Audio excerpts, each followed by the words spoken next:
Halo Sobat Merdeka, saya Novita Nur Safitri, peserta program pertukaran mahasiswa Merdeka Batch 4 Inbound Universitas Fajar, Kota Makassar.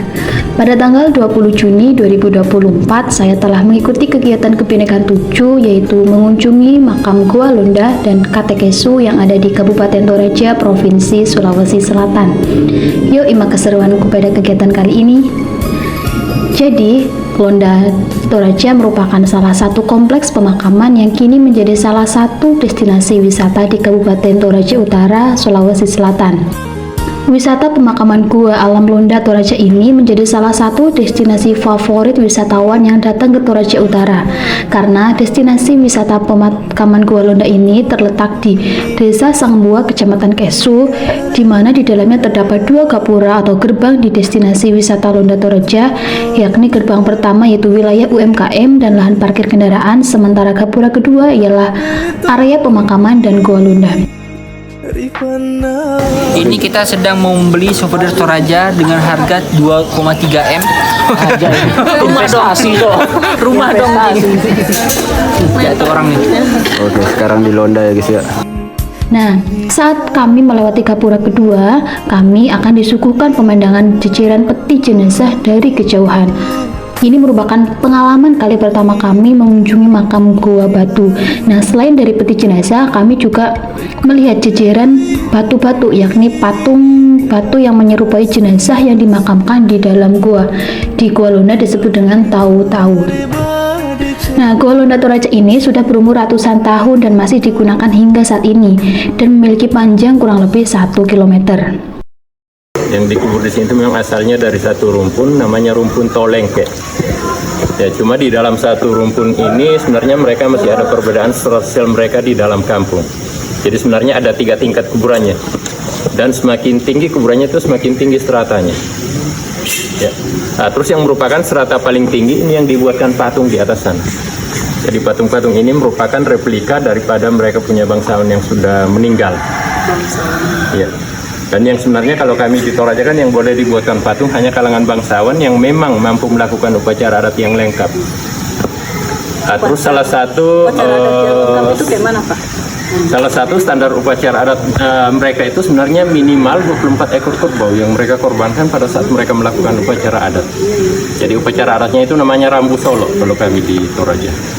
Apalagi selain itu untuk upacara adat yang lengkap, Pak? Masih banyak standarnya mungkin. Jadi salah satu standar upacara adatnya lagi itu mereka harus dibawa ke lapangan khusus upacara. Lapangan? Ya, namanya rantai kalau kami di sini. Dan mungkin saya lihat di spanduknya tadi kan ada Kalimbong Bori, seperti itu tempatnya. Bori Kalimbong. Ya.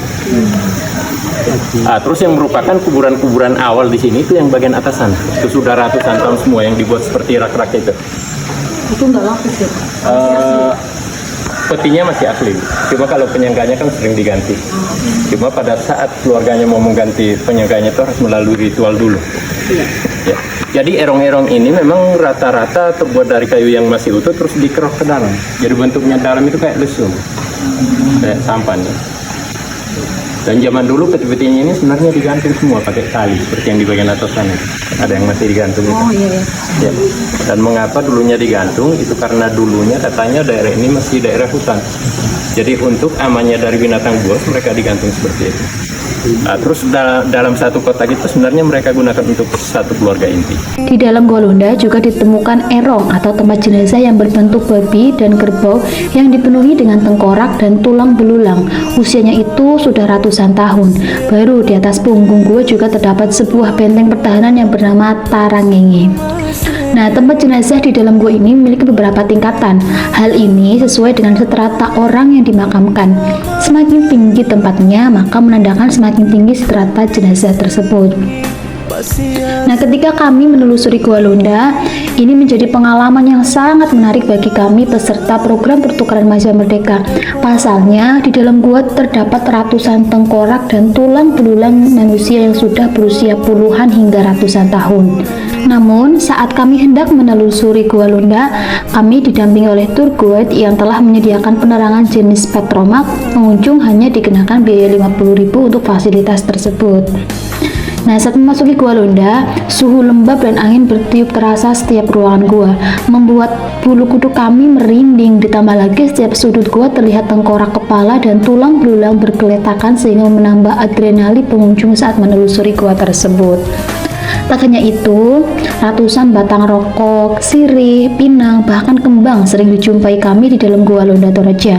Menurut kepercayaan warga sekitar, benda-benda tersebut pertanda jika pihak keluarga jenazah sudah pernah melakukan ziarah di gua tersebut. Ada beberapa aturan bagi pengunjung saat memasuki Gua Londa Toraja. Salah satunya, pengunjung tidak boleh sama sekali menyentuh ataupun memindahkan barang-barang yang ada di dalam.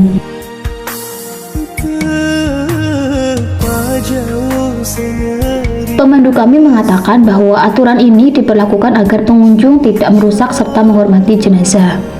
Ada akibat yang bisa saja menimpa pengunjung jika melanggar aturan tersebut. Pemandu mengungkapkan sering terjadi saat wisatawan menyentuh tengkorak atau tulang belulang yang ada di dalam pemakaman Gua Londa Toraja langsung kesurupan. Nah, berikut ini merupakan dokumentasi perjalanan kami selama di makam Gua Londa Toraja. Tadi Bapak jelaskan ada tingkat-tingkatnya, yang kalau tingkat tingginya kan pakai tongkonan itu ya, pakai rumah adatnya.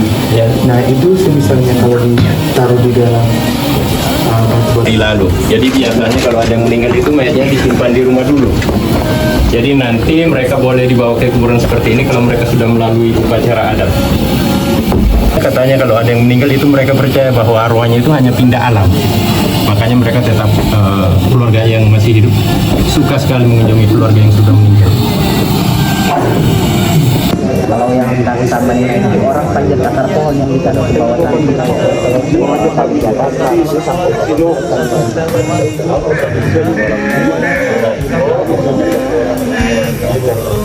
Bismillah bawan nari mulana kena podo.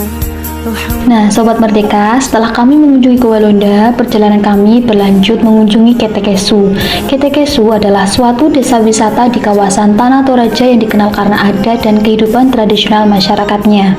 Di dalam Ketekesu terdapat peninggalan purbakala berupa manusia purba yang biasa disebut Oki Ketekesu yang berasal dari Salodong dan mempunyai adik kembar Nunang Tongkonan. Di lain itu, juga terdapat berupa kuburan batu yang diperkirakan berusia 500 tahun lebih. Di dalam kubur batu yang menyerupai sampan atau perahu tersebut, tersimpan sisa-sisa tengkorak dan tulang manusia. Hampir semua kubur batu diletakkan menggantung di tebing atau gua. Selain itu, di beberapa tempat juga terlihat kuburan megah milik bangsawan yang telah meninggal dunia. Desa Ketekesu merupakan kawasan cagar budaya dan pusat berbagai upacara adat Toraja yang meliputi pemakaman adat yang dirayakan dengan meriah yang biasa disebut dengan Rambu Solo, upacara memasuki rumah adat baru atau Rambu Tuka, serta berbagai ritual adat lainnya. Pada bulan Juni sampai Desember, berbagai upacara dan perayaan adat umumnya dilakukan oleh masyarakat sekitar lokasi ini. Nah, jadi bagaimana Sobat Merdeka? Apakah tertarik untuk mengunjungi Tanah Toraja? Sampai jumpa di kegiatan Merdu Nusantaraku berikutnya ya. See you!